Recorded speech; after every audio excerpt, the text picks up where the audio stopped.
Introducing the Institution of Surveyors of Kenya live stream and live chat. Do you have a question from any of the following areas? Land survey, valuation, building survey, land administration, engineering survey, estate agency, property management, and geospatial information management. Join the Institution of Surveyors of Kenya live stream and live chat every Friday from 2 p.m. to 4 p.m. Good afternoon, everyone, and welcome to today's ISK Facebook Live show. My name is Roy Okonji. I am a debt and money management coach and a published author. Today I'll be your host and I'll be your guest at the same time. It's an interesting show, this one. I want to welcome all of you who have already joined us, even as we wait for others as we move along. And I want to encourage us to participate actively, to share our comments, to ask our questions, so that we make this an active learning encounter. So today's conversation is titled Debt Management. And every time the term debt is mentioned, it sends different signals to different people. Some people, when they hear the word debt, they want to smile. Some people wish the world swallowed them. It all depends with where the debt they got themselves into left them. The truth about life is that we have all been in debt before, one way or the other. But I must express my happiness today is because we have a few minutes to think about the conversation of money. You know, money is a concept that many people shy from having. It's a conversation that people do not want to have. It is something that we all need. We agree that money is powerful, but we rarely want to talk about it. I have argued many times that perhaps our vocabulary around money is what affects the way we relate with money. You know, those who try to talk about money are those who find it comfortable describing its inadequacy. And I'm sure you've heard people say hakuna pesa. It is so easy for us to say hakuna pesa. And maybe, just maybe, your money listens to the way you talk about it. And I like saying, if you were to be money, and you're supposed to be in a relationship with this person who keeps denying you, even when you are with them, I think you would want to shy away from them. Maybe that is why money runs away from many of us. I don't know, just my thinking. Maybe we need to change the way we speak about money. But this afternoon, we're going and selecting the subject of debt. So we will not talk about money entirely. It's a huge conversation because even debt itself is a very huge conversation that we cannot really exhaust in one sitting. It is a subject that is so close to my heart, a subject that makes me excited, and if I'm not careful, I could speak the entire day about this subject. It is because once you're beaten, you become very many times shy. I have borrowed before, I have messed myself before, I've said it in the media many times. I'm still looking for my match in terms of financial recklessness. I'm one of those people who would borrow at the slightest provocation. If you sit next to me and you behave in a manner to suggest that you have some money that you do not know what you want to do with it, I'll be there to borrow that money. And that thing messed me up.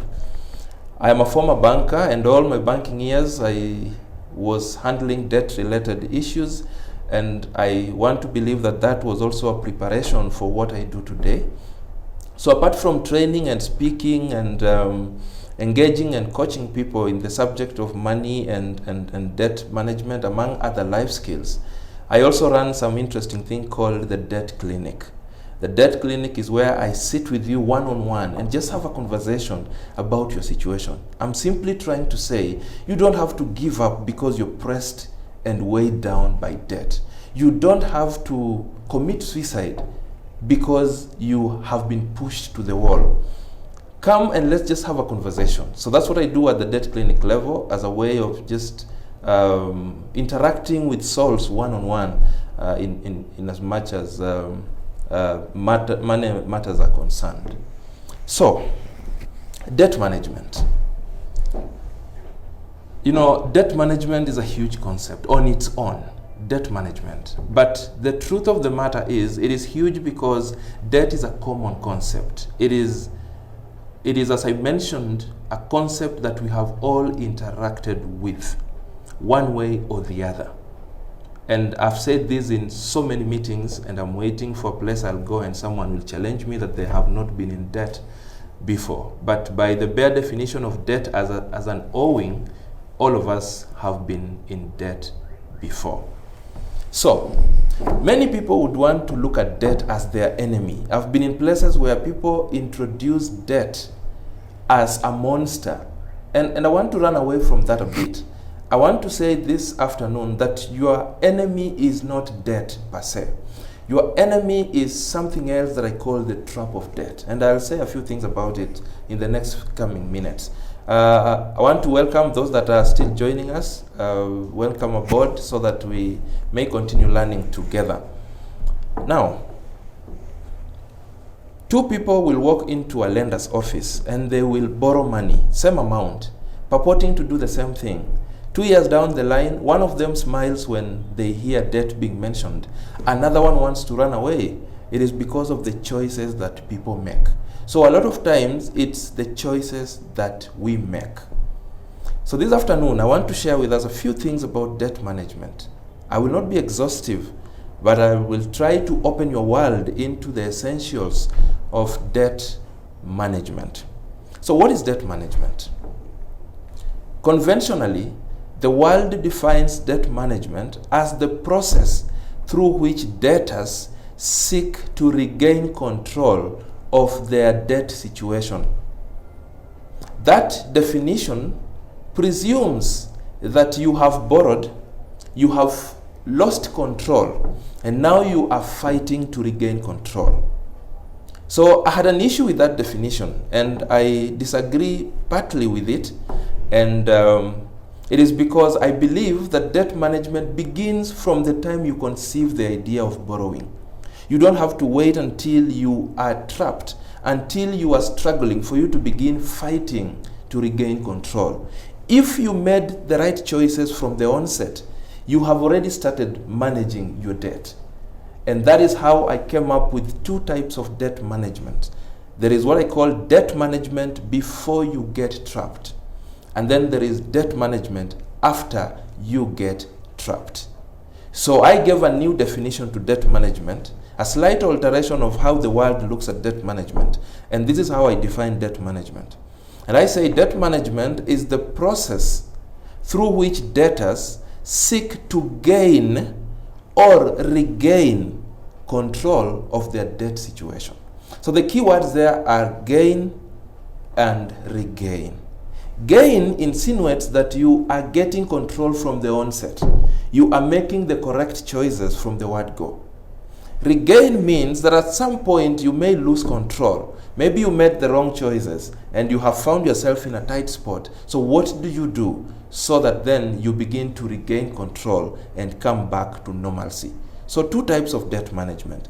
And I want to try and brush through both types because they are also huge.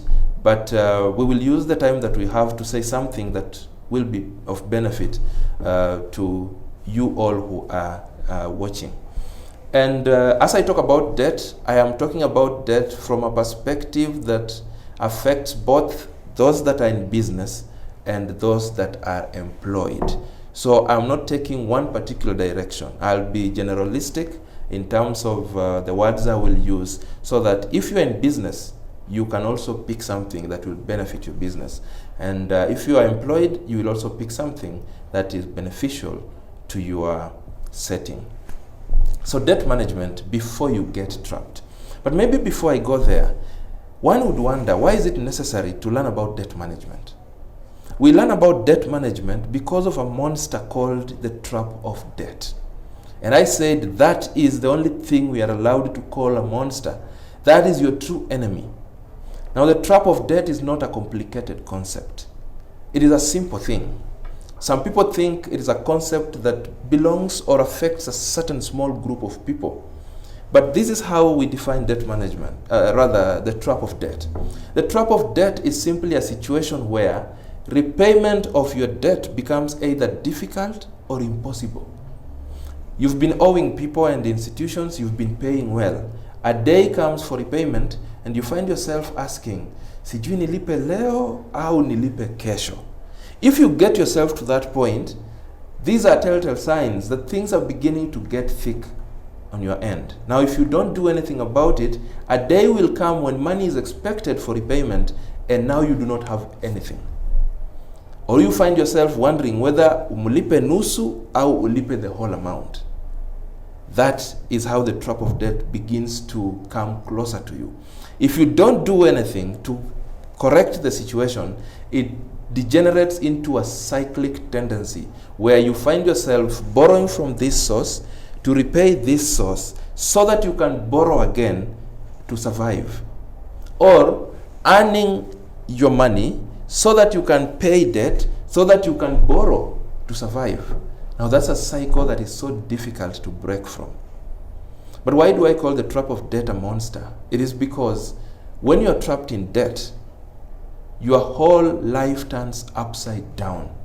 The trap of debt can eat your life and reduce you to a shell of a human being.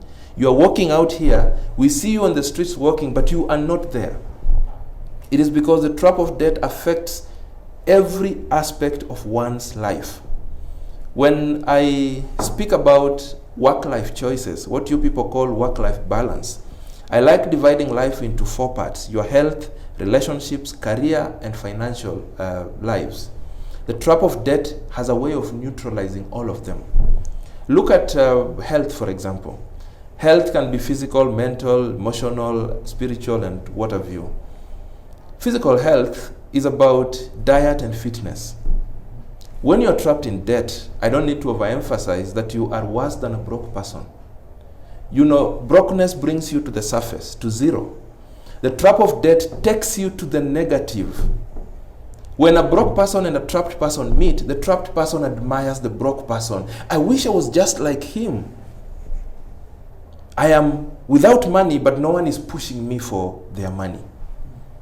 But for the trapped person, you are without money, but people are still pushing you for their money. So you will attend nutrition seminars. They will train you on how to eat well, the kind of foodstuffs you need to eat. But when you get back home, reality dawns that it's not about the notes that you wrote in the seminar. It's about what your pocket can afford. So you will eat that which your pocket can afford. We don't take it for granted when you afford to put food on your table, when you're trapped in debt. Fitness is about fitness, getting fit. When you're trapped in debt, your gym subscription will not happen. Even if you tell yourself that you can be jogging along the highway, I have not stopped imagining you as you jog with your earphones on the way we do these days. As you listen to that music, a call pierces through the music. You look at the phone and you realize it's your landlord chasing for the money you promised to pay last week Friday and you haven't paid. Your psyche for jogging comes down. You change direction and speed and walk towards home. You and I know how difficult it is to start all over again. When you're trapped in debt, your mental health is affected. You are constantly absent-minded. At the workplace, people look at you, but you're not there. At home, your family members are looking at you. You are presently there physically, but mentally you are lost. These days, I pity your boss when they give you instructions verbally. They think you have gotten the instructions. They tell you to work on a file and bring the file back on Wednesday. Wednesday comes, they ask for the file. But you also look at them and ask, boss, which one? And you argue that they didn't give you any instructions.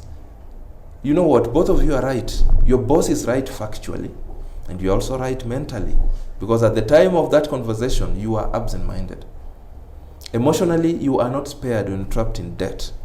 When you're trapped in debt, you are easily angered. These days you pick issues from non-issues. Things that ordinarily you would smile over. These days you pick fights from them. It is because you are at your lowest moment, constantly thinking about your situation, and that begins to affect your emotional well-being. Some people lose their self-esteem completely and they want to isolate themselves. I could go on and on. Your relationships are not spared either. I know friends who used to be so tight, These days, they don't see eye to eye because one gave the other money and the other was not able to pay, and the friendship had to collapse. I like an American proverb that says that if you must borrow from a friend, choose what you need most, the friendship or the money. Because money has come in between a lot of friendships. The trap of debt has affected marriages, which are the epitome of relationships. I know so many investment groups that have collapsed.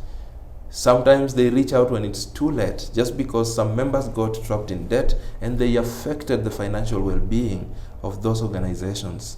Your career is also not spared. When you're trapped in debt and you're absent-minded, you cannot execute your roles at the workplace as is expected. When you're trapped in debt, you are worse than broke. If you need to go back to school to better your skills, you will not be able because you don't have the money. That means if your promotion depends on the upgrade of your skills, then you will stagnate. When you're trapped in debt, some people have borrowed from where they work. So they continue working. They do not think about or see sense in the gospel of greener pastures because they have to keep coming to this job, not because they love it, but because they are bound there by debt. That is how your careers get affected. And lastly, your financial life also will be eaten. When you're trapped in debt, everything financial loses meaning. You will come for trainings, we will train you on the importance of savings and investments, but as you're seated in that conference, you're thinking, do people still save in this day and age? In this country, can someone afford to save, let alone invest? Because you cannot invest with what you don't have. The truth is that that gospel does not make sense to you because the trap of debt cannot allow you. And that is the danger of it. When you're trapped in debt, your income account becomes porous. It loses its money holding capacity. Money only comes, I call it a transit account. Money only comes to register that I also passed through here as it goes to the other hands that are waiting for it. And this is the story of so many people. And that is why it is important for everyone to learn about how to manage debt. So, number one, debt management before you get trapped. Welcome on board those who are joining us now. We are talking about debt management, both from a business and personal perspective. I needed to have given you a disclaimer that I always give in my conversations, that in the course of what I will say, I will pinch you many times. But when I pinch you, do not take it personal. Don't wait for me down there and ask me why I was talking about you. I know nothing about you. I have no prior information. I'm only talking about reality. I have walked that journey myself. I have borrowed myself to a big mess. I am proudly so, perhaps the only award winner in this side of the world. I hold a trophy, an expensive one, that I was given by one of my Shylocks back in the day for being the most trustworthy borrower and for continued business. If you guys know who Shylocks are, I leave you to imagine for a Shylock to sit down and say, we need to award this guy for continued business. How much business do you think I had given them? That is for your imagination. But when I look back, I do not regret much. I look back and I thank God for that experience because it gives me what I'm sharing with you. So when you feel pinched, it's because we are talking about this thing in its real form. This is not theory. By God's grace, the content I'm giving here is very original, inspired by what I've gone through, inspired by the many people that I've journeyed with, and many other things that I've read and encountered in the course of my work. So let's talk about debt management before you get trapped. Now, this is when you are making a decision to borrow. Right from the time you start entertaining the thought of borrowing. At this stage, you are trying to make sure that you do not make what I call borrowing blunders that will be costly in future, that will affect you. Because when you make certain blunders at the time of borrowing, then you begin to court trouble in future. And your debt management will be very difficult in the days to come. So at this stage, we must know the blunders that we must avoid. And I developed 3 main blunders that borrowers will find themselves committing. There are a set of blunders that I call blunders before borrowing. blunders during borrowing, and then blunders after borrowing. So blunders before borrowing. You are seated at home, whatever is happening in your life is happening, and suddenly a thought comes and a conviction that you need to borrow. There are some blunders that you will make at that stage of thinking that can also cost you in future. And I'll just mention two of such blunders. Number one, failure to qualify your purpose for borrowing. That will cost you. Every borrowing has a purpose behind it. No one borrows for no reason. In another training that I call purpose-driven borrowing, where I share tips on the ideal way of borrowing, if you must borrow, I begin by saying that everyone has a reason for borrowing. Some people have more than one reason. One reason is to give to the lender, to woo them into giving them money. Once they get the money, then they execute the real reason. As to whether your reason is good or bad is another conversation altogether. But every borrowing has a purpose behind it. So at this stage, you are asking yourself, why do I need to borrow? How good is this reason? Good reasons will leave you better off than you were before you borrowed. Bad reasons, after borrowing, you will find yourself in the long run in a worse position than you were before you borrowed. Ask yourself, must I borrow? If the answer is yes, must I borrow now? Can it wait? Can it wait until I earn my money?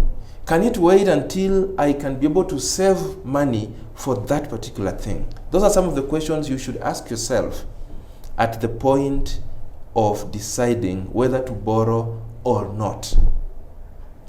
But beyond that, you also ask yourself, who am I borrowing for? And when I say who am I borrowing for, I do not mean after you are given the money, who will you give the money? That is quite literal. I know there are people who borrow money and give the money to others, then the others don't help them in paying, then they find themselves trapped in debt. That happens quite a lot. But I'm going beyond that and I'm asking, where have you gotten the inspiration to borrow? Are you borrowing for yourself or for other people? Let me give an example.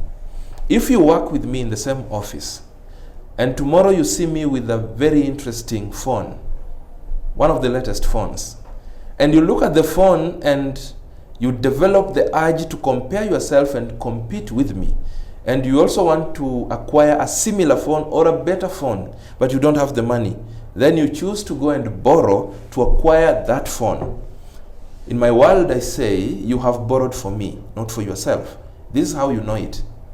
When you walk into the office and you find me not having the phone you are competing with, but I've bought another better one, you get frustrated. So the phone you bought wasn't yours, you bought it for me. So the debt you went into was not yours, you borrowed for me. I'm not saying you stop getting inspired by other people, but as you get inspired, be sure to customize your inspiration to fit into your financial realities. Do not visit your friend today and find them living in their own home, and tomorrow you walk into your bank to take a mortgage to also have your own house. You could burn your fingers. You have no clue about what happens in your friend's journey. And that is the blunder that many people make. Many people do not borrow for themselves. They borrow for others. They follow wrong inspiration. They fail to customize the inspiration to suit their story. Then the second blunder in that first set of blunders before borrowing, is failure to analyze the impact of the proposed borrowing. Very few people ask themselves where that borrowing will leave them after deductions have started. Let me give an example. You are earning, say, 50,000 shillings every month, and every month you've been using this money coin to coin. Maybe you are not even saving a shilling. The money is just enough to sustain you peacefully throughout the month. Now, you've gotten an idea of borrowing and you want to take a loan that is repaid at 10,000 per month. Very few people ask themselves, what was this 10,000 doing in my budget before I committed for loan repayment? Once I committed, What will I use to fill up the gap that this 10K was doing in my budget? This is the danger. If you are this kind of person and you now borrow and begin paying your loan at 10,000 per month, that means your disposable income is now 40,000. Yet your monthly budget has been 50,000. So when you will start spending your money, you get to a point you realize that the landlord's money has a short of 10,000. What do you do when the landlord is knocking the door? You will be forced to borrow again so that you can cool the fires from your landlord. Chances are high by this time you've exhausted your borrowing limit from the mainstream lenders. That means you'll find yourself in the Shylock's dens. And that is how you begin your journey in the world of dangerous borrowing. And it will be one step after the other. When I'm training about financial management and especially the dangers of debt, if you're not careful, there is some mathematics we do, and I can show you that an innocent borrowing of 10,000 at a rate of say 10% per month can easily degenerate into something that will be out of your control in the next 6 months. Now when you hit 1 year, you are at a different level. You get to a point where I was back in the day, where my net income was not able to meet interest requirement of the debts that I had borrowed. You don't want to get to that point. So that's a big blunder. Ask yourself, what will happen after the deductions are loaded? Are you able to survive? Now, as you ask yourself that question, your answer could be that I am not able to, then I should wait. Maybe I wait until I get a promotion. Maybe I wait until we have a pay rise. Then I can use the added amount as ability to borrow for what I want to borrow, if I must borrow. Maybe you will tell yourself that you're not able, you need to save first.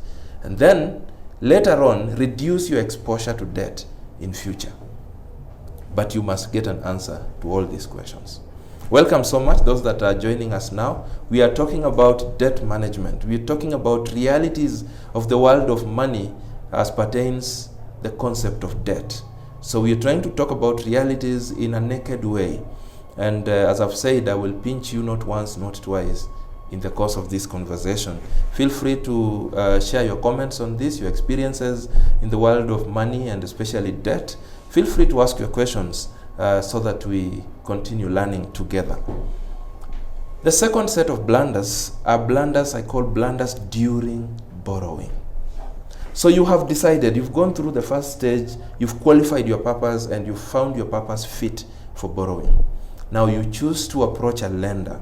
There are blunders you can make at that level that will also prove to be costly and move you closer to the trap of debt.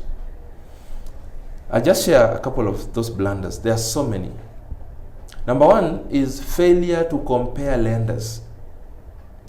You know, some people, just because we need money, we wake up and the first lender we will meet who is willing to give us money, then we sign papers. Many people are what I call ability-driven borrowers and not purpose-driven borrowers. Many people borrow because they qualify, not because they need to borrow. And this is how you know if you are an ability-driven borrower. These people, when they walk into a lender's office, they flash their payslip, and the first question is, niangalilie na qualify ngapi? So they'll be told 500,000, nipatie form. 1 million, nipatie form. 200,000, nipatie form. What took you to the lender? There is nothing as dangerous as money in the hands that did not prepare for it. I like saying that the human mind can generate use for money in 10 minutes. So when you will go and borrow money that you've not planned for, when this money lands in your hands, in 10 minutes your brain will have manufactured needs and uses for this money. Whether the money is 1 million or 100,000 or 10,000, the money will find use. And I don't know whether you've seen this, that when you have money is when some needs begin to crop up, is when your people begin to fall sick, is when people begin to call you and give you stories that look so genuine and so needy and so urgent. And that is how that money will just go like that. So that is the danger of doing ability-driven borrowing. Now, as you go about sourcing for a lender, it's important that you also take time to compare your lenders. And then choose a lender that you're comfortable with. Ask yourself questions and ask your lenders questions. Find out how your lender behaves in case of default.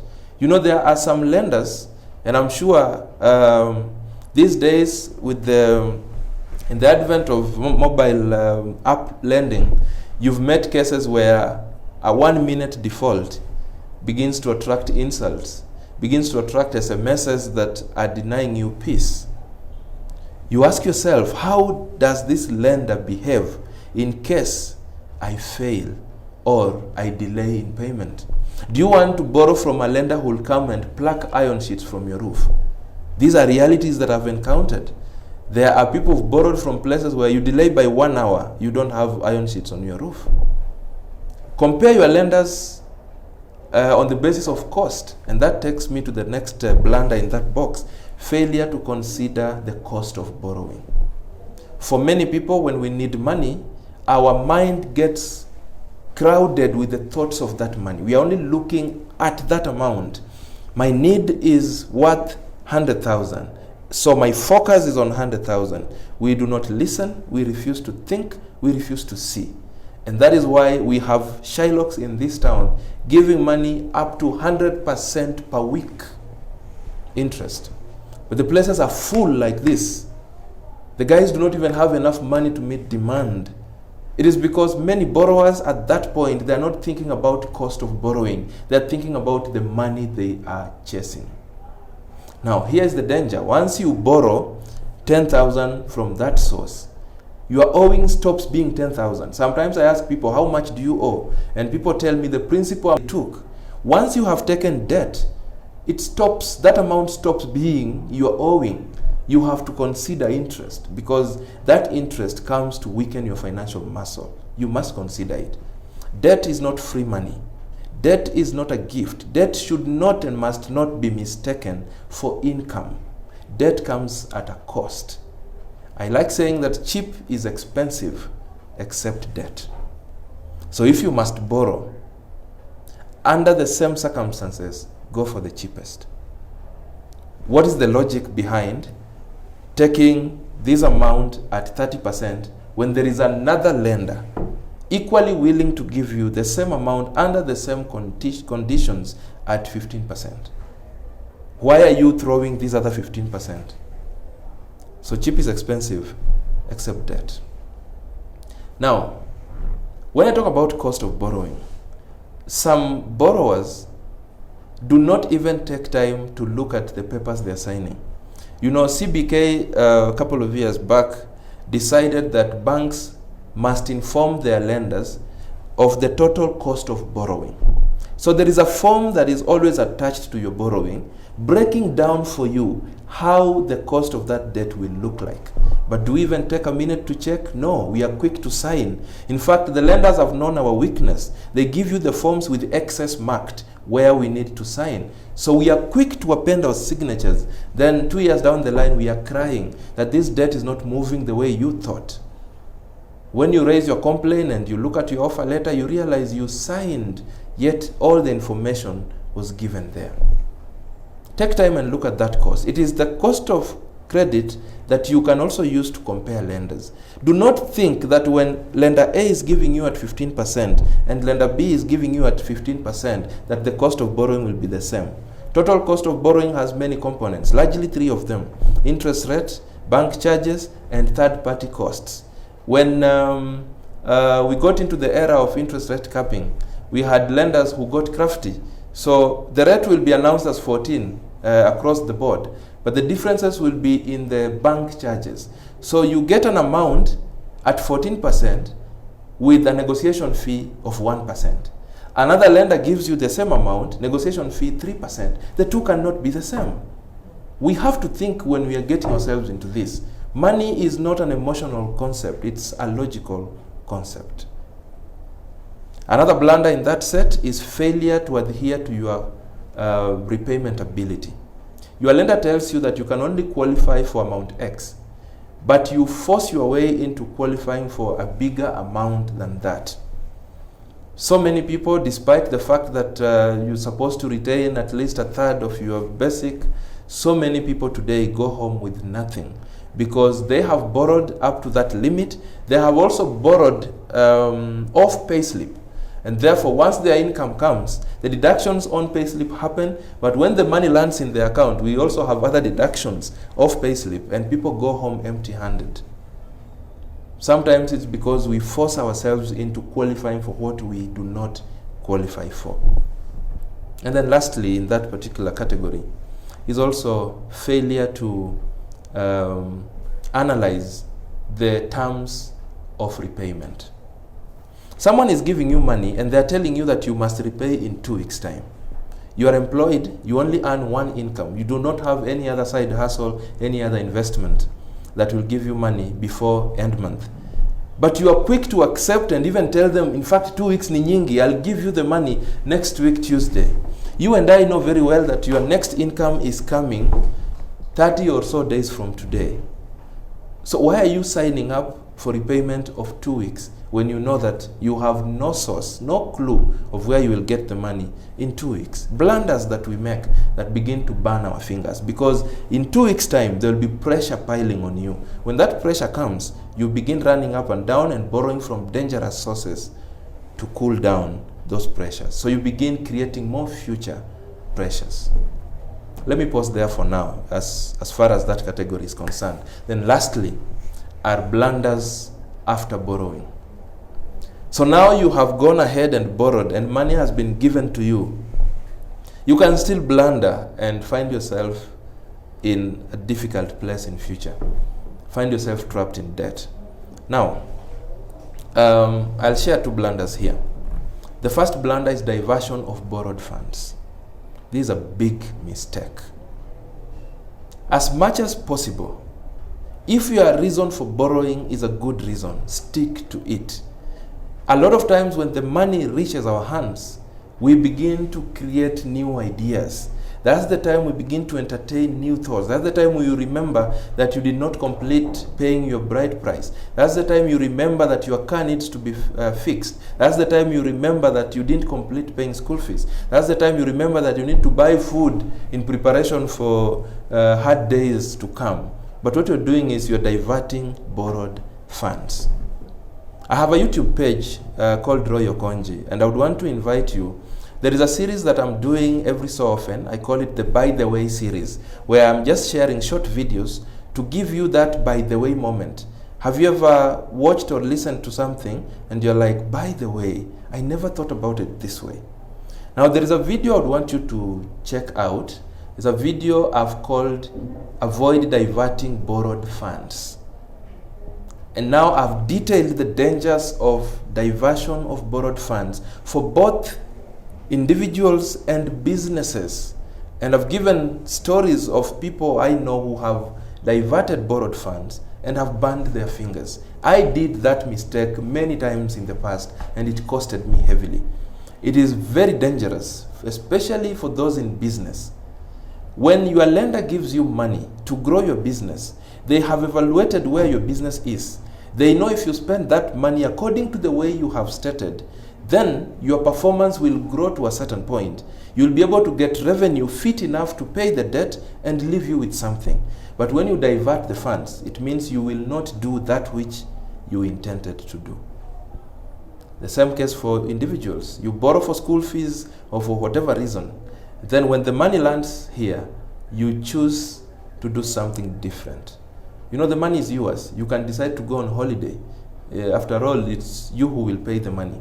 But when you begin to burn fingers, you will have it rough.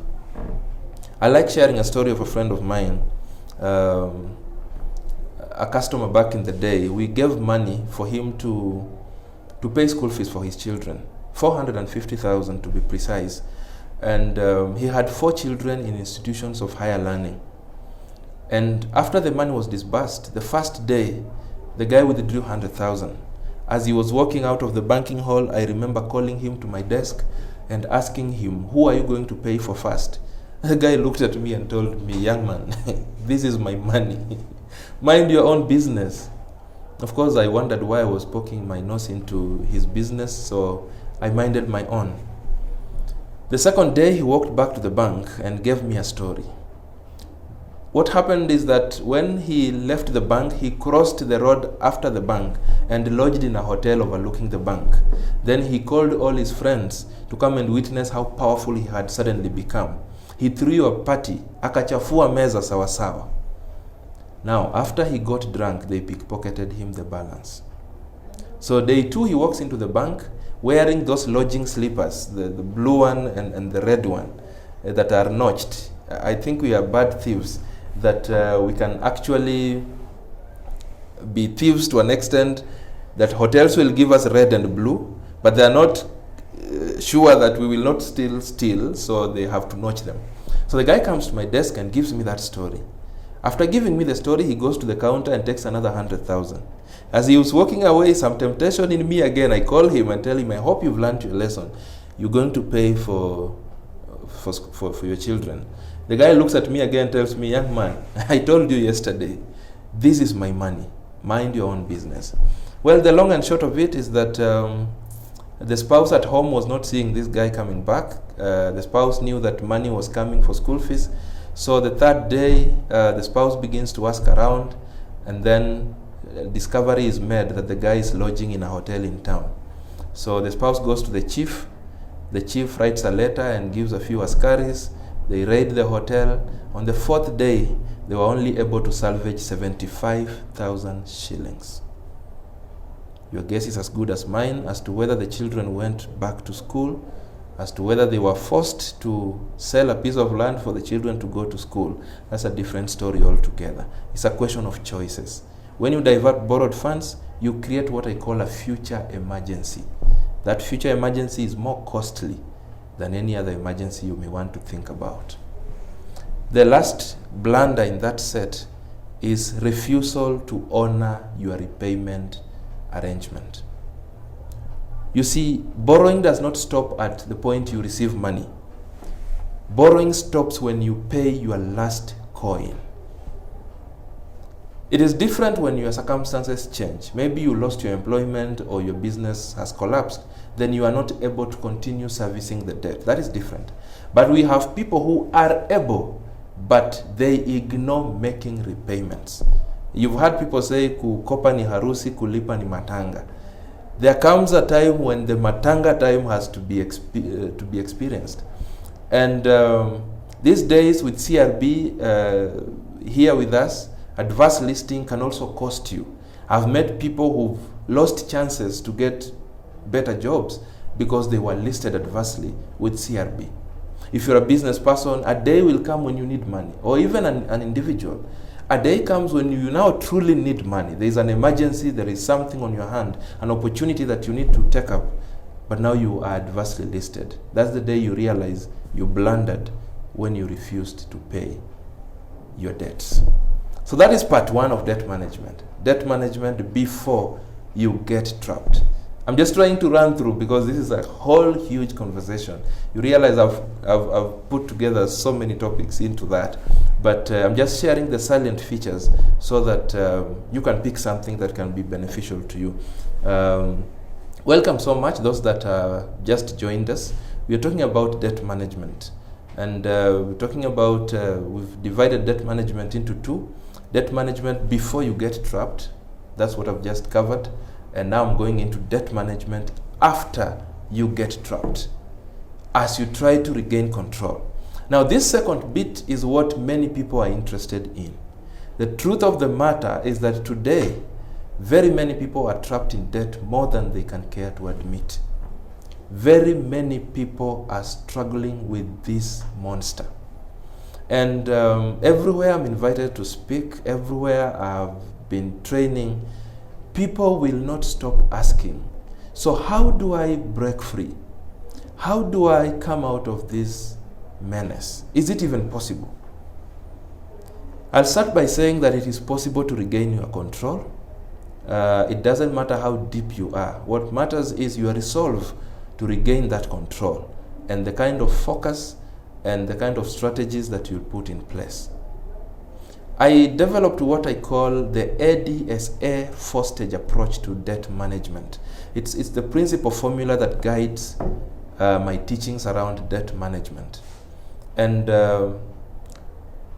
It is what I want to share with us briefly. But the details are also captured in my 5th book, Breaking Free from the Trap of Debt. I think I will share more details about the books that I have authored at the tail end of this. ADSA, 4-stage approach. And this is the journey you need to walk if you are struggling with debt and you are wondering whether or where you need to start from. The first A is acceptance. You cannot solve a problem whose existence you still deny. As long as you've not accepted that you're struggling financially, as long as you've not accepted that your financial choices in the past have contributed to where you are today, you are still in denial.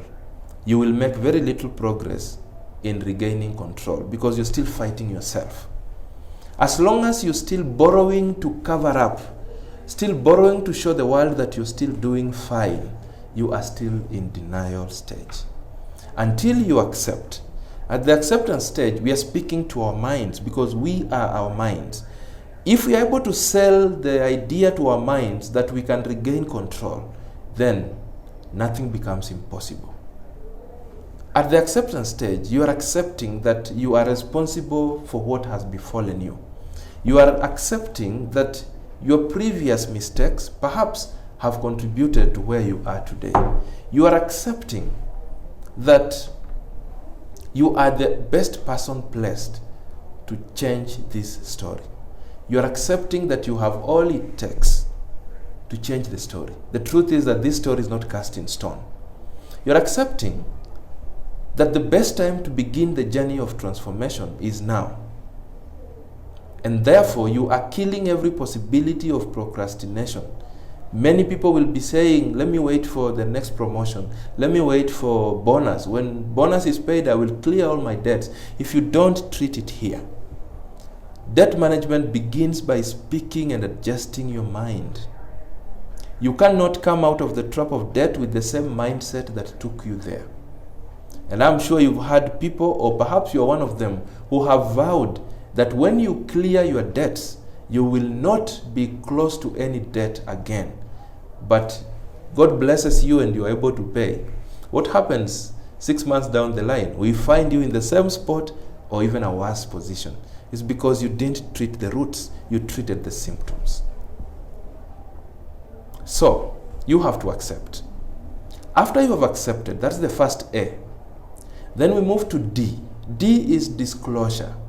Now, disclosure is where I give you a homework. I discovered that the average human being does not find it interesting to list down the people they owe, to do a list of everyone they owe. But I also discovered that there is a magic in the listing down of everyone that you owe. When you have that list, it gives you a pictorial view of the grounds that you're standing on. You begin to talk to yourself. Even before you think about any help, you begin to give yourself some resolve. You begin to make some commitments from where you're seated. So this is my homework to you. At the comfort of your quiet space, pick a pen and paper. If you are in debt, I know I'm speaking to some people who may not be in debt and they have benefited from the first aspect of debt management. But if you're in debt, sit down and do a list of everyone you owe, including airtime advance. That is your debt. After all, you pay it with interest. You ask them for 50 bob, they give you 45. Then you repay 50 shillings. So you're paying some cost on top of what you get. That is your debt. And if you've been a cyclic borrower of airtime advance, it speaks volumes about where you are financially. So do that list. Let's have a conversation thereafter. The truth is that it begins to change the way you look at your situation. So that is D. D, we are accepting and coming to terms with the reality of the depth of the hole that we are in. My argument at this stage is that you cannot effectively climb out of a hole whose depth you do not appreciate. When you take time to check where you are and where you want to go, then you can convince yourself that you will dig a few steps on the walls here and there as you climb up. But if you don't do that, it becomes difficult. You'll be shooting in the dark. So you have to have the numbers you're working with. So that is the D. Then we have the S. The S is the strategic stage. This is where we begin to go different ways. This is where we are asking ourselves, so what strategies will work for me? Now, unfortunately, at this point, we do not have a one-size-fits-all kind of solution, because every individual has their different stories surrounding them. Someone is married to a spouse who is financially active. Someone is alone or married to a spouse who is not financially active. Someone has discovered talents that we can monetize. Someone has not. Someone has investments that we can look at and see what can be done with them to better their situations. Another one does not. Someone has discovered how else they can make money. Another one has not. So it is difficult at this point to say this is what will work for all of us. But you must sit down and ask yourself, what is it that can work for me? So the best I do when I'm giving a general conversation such as this is perhaps to just share a few things. You could pick a thing that can work for you, or another one that may not work for you. You may leave it, or it may work for a different person. In that book, Breaking Free from the Trap of Debt, I've listed a long list of things that you can try to do. Some therapy you can do at home and begin to see whether it begins to elevate you from where you are to where you want to go. Now, the first thing you need to do when you have accepted that you are in debt, you have messed up, you've done your list, you're looking at your list, is to reach out to your lenders. The average person will be running away from their lenders. That is the time when lenders are calling and people are running away. Now what you're doing is that you are aggravating this situation. Every time you avoid your lenders, you empower them to engage a higher gear in chasing you, in piling pressure on you. The psychology of lending is such that every lender wants to know that you have their best interests at heart. So when a lender looks for you and you are not found, then you anger them. You put them in a position of wanting to chase you even more. That's how they begin to insult you. That's how they begin to call you every 20 minutes. Reach out to your lenders. Be proactive. Right? Reach out to them. As you reach out to them, explain to them what is happening. This strategy helped me a lot. My numbers are weird. They're out of this world. Sometimes when I mention them, some people get healed immediately. Those that were contemplating doing weird things. But this strategy helped me a lot. Because when I reached out to my lenders, I got naked to some of them. And some of them had mercy on me. I have lenders who wrote off what I was owing them, because if it is a Shylock relationship and you've been paying interest only for 2 years, you already finished paying that thing long time ago. And a sober partner, if we call them partners, can be able to have mercy on you and say, it's okay. All right? So as you reach out to them, explain to them what has happened. And then be realistic as you do it. Do not give them promises that you cannot fulfill. Don't reach out to your lenders and tell them, I will pay you in 1 week's time. You know, we are fond of buying time. Buying time. What you're doing is, if you're not sure that what you are telling them will happen, when it fails to happen, in their records, you are not just a borrower. You become a defaulter. You are not just a defaulter. You now become a liar. So the next promises you'll be giving them, they will not be listening to you. You tainted your own reputation by making unrealistic promises. So be realistic. Explain to them what has happened. Explain to them what you plan to do. And set a review date. This is your work. When I was making my journey, I had a book, a diary where I used to diarize everything, because my numbers are so huge, so I had to be writing everything. Otherwise, I'll forget that I negotiated with Peter and this is what we agreed.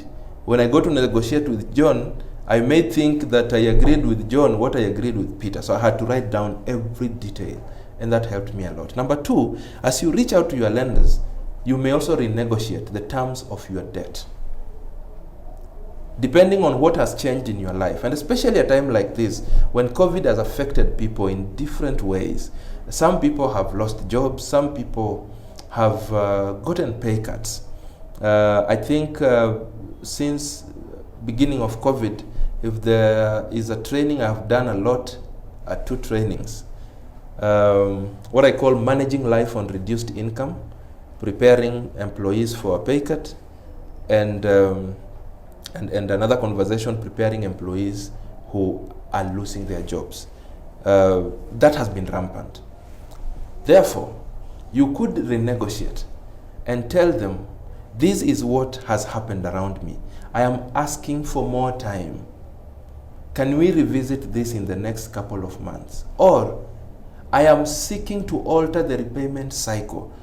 As you go to renegotiate, you must be sure of what you want to achieve. You don't just call your lender if you don't know what you want to achieve at the end of the conversation, because the lender will pull their direction.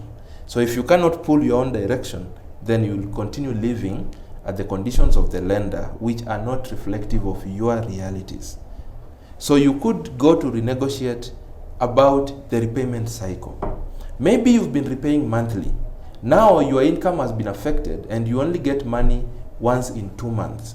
So be realistic and inform your lender that I no longer get money every month. Now I get money once after 2 months. That helps your lender adjust their records so that at the end of the month, you are not marked as a defaulter. And so your clean record is sustained. You can also renegotiate the term, maybe elongate the term. You can also renegotiate the repayment amount. Your income has reduced. You used to pay 10,000 comfortably. Now your income has reduced. You are struggling to pay 10,000. Instead of being registered as a defaulter in the lender's books, why don't you renegotiate and be true to yourself and suggest what is comfortable with you? Maybe 5,000 if that is what is comfortable with you, or 7 or 8 depending on how you've been affected. That makes your lender to also adjust until situations have bettered themselves, or you've done something about your situation. Then you can come back to the original setting. So you can do that. Another thing you can do is to consolidate your debts. If you've borrowed from different lenders the same kind of debt, what you've done is you are paying a lot of cost for debt, because one lender gives you at 20%, another one 15%, some Shylock somewhere 100%, another one a different percentage. You are paying a lot in terms of cost when you dot yourself everywhere. Now, another reality is that you've been repaying these things over time. So the balances have come down. If you were to find a cheaper lender amongst them or a different lender, then you can take a loan equivalent to the outstanding balances. The effect of that is that you will repay at a smaller amount per month. That begins to release a lot of money back to your payslip, and your disposable income begins to increase. Then it also allows you peace of mind, because every lender is a pressure point. So the many lenders you have, the more pressure you have. Every time you go to bed, you're thinking about multiples of people, because you have borrowed from so many people. Welcome again, those who have just joined us as we edge towards the end of this conversation. We've been talking about debt management, and now we're looking at debt management after you get trapped. We're trying to firefight. You found yourself in a thick corner. You found yourself between a rock and a hard place. So how do you begin to come up? So I'm just sharing some tips. We are the third stage of the formula that I mentioned, the ADSA, 4-stage approach. The first A is acceptance, then the D is disclosure, then the S, where we are, is the strategic stage. What strategy will work for me is the question you are asking yourself. Another thing that may work for you at that point is to also shake up your budget. Look at how you spend money and ask yourself, what is it that I can change in this budget so that I can release some money to help me in repaying my debts? So you can shake up your budget, begin to track where your money goes, because in the world of money, the biggest challenge is not making money. The biggest challenge is knowing where your money goes. And the last tip I will share here, excuse me, is begin to think of ways of making additional income. Relying on one income when you're battling the trap of debt makes that task uphill. How else can you make an extra shilling? What else can you do to get something else? Now, an extra shilling has two effects that are profound for someone who is struggling with debt. Number one is that an extra shilling reduces your temptation to backslide, to borrow more. And number two, an extra shilling will help you to catalyze the process of debt repayment. So think about how else you can make money. And lastly, A is action. You know, you've been thinking and coming up with strategies and in your mind, coming up with what you think will work for you. You must crown that by taking action. It is not enough for you to have good intentions. It is enough for you to get intentional, for you to roll your sleeves, for you to get into the mud, for you to get talking to your lenders, for you to get doing the things you've decided to do as your strategies. So you must take action for you to be able to complete the process of debt management. Good people, I wish I would say more, but in the interest of time, I think we have to pause here. It is a conversation that I was igniting in us so that we have something to think about.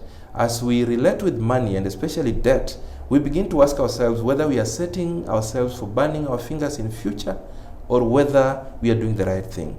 And those that have already burned their fingers, we're beginning to think about how do we begin to come out of this mess. As I finish, I promise to mention about the books I've written. I have written 6 books. 5 are already out. The 6th one is coming out in the next couple of weeks. The first book is called Relate Well, Live Well.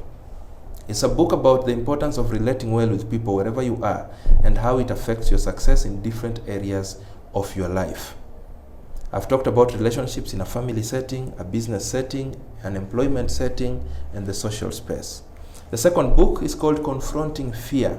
You know that thing that holds you back. Every time you want to move forward, it reminds you that you are not well equipped. If you try, you will fail. You will lose your money, and so you sit down and fold your arms only to see your neighbors thriving in your ideas. The third book is called You Can Do Better. This is the only promise that I have for all of us, that you can do better. None of us was created to live a stagnating life. None of us was created to live a life that is deteriorating. You have chance to have a better tomorrow. And I guess that is why ISK saw it fit that we have these conversations, is because we are looking forward to a better tomorrow. You can do better. In that book, I've only shared tips that will help you embrace a growth lifestyle. The fourth book is called Debt is Good. And that begins to be closer to what I've been talking about. Debt is good only if you master it. The second bit is very important. There are people who just read debt is good and they go borrowing and they say, Roy said debt is good. The second part is actually the body of that book. In that book, I'm equipping borrowers with tips of how to make sober borrowing decisions. So I've talked to you about what to consider before you start borrowing, personal bank loans, Shylocks, credit cards, salary advance, and all of those. The fifth book is called Breaking Free from the Trap of Debt. It addresses the second type of debt management. And I have detailed a lot of things there. I've painted a picture of how the prison of debt looks like, a clearer picture. I've talked about the new thing in town today, addiction to borrowing. And I've also suggested how you can break yourself from that addiction. I've also given you signs of people who are trapped in debt, about 18 of them, so that if you're doubting that you are trapped in debt, then you will see yourself clear. Then the second part of the book talks about the journey, step by step, the ADSA process in detail. The sixth book that is coming up shortly is called Managing My Money. Managing My Money, so you managing your money. Get in touch, feel free to connect. I'm available on all the socials as Roy Okonji on Twitter, on Facebook. Like my Facebook page, Roy Okonji Inspiration and Debt Management. Those of us who like interacting with the people they see, please subscribe to my YouTube channel, Roy Okonji. I think I have about 70 something videos now that you can tap into, and let us keep this conversation burning. Thank you. Introducing the Institution of Surveyors of Kenya live stream and live chat. Do you have a question from any of the following areas? Land survey, valuation, building survey, land administration, engineering survey, estate agency, property management, and geospatial information management. Join the Institution of Surveyors of Kenya live stream and live chat every Friday from 2 p.m. to 4 p.m.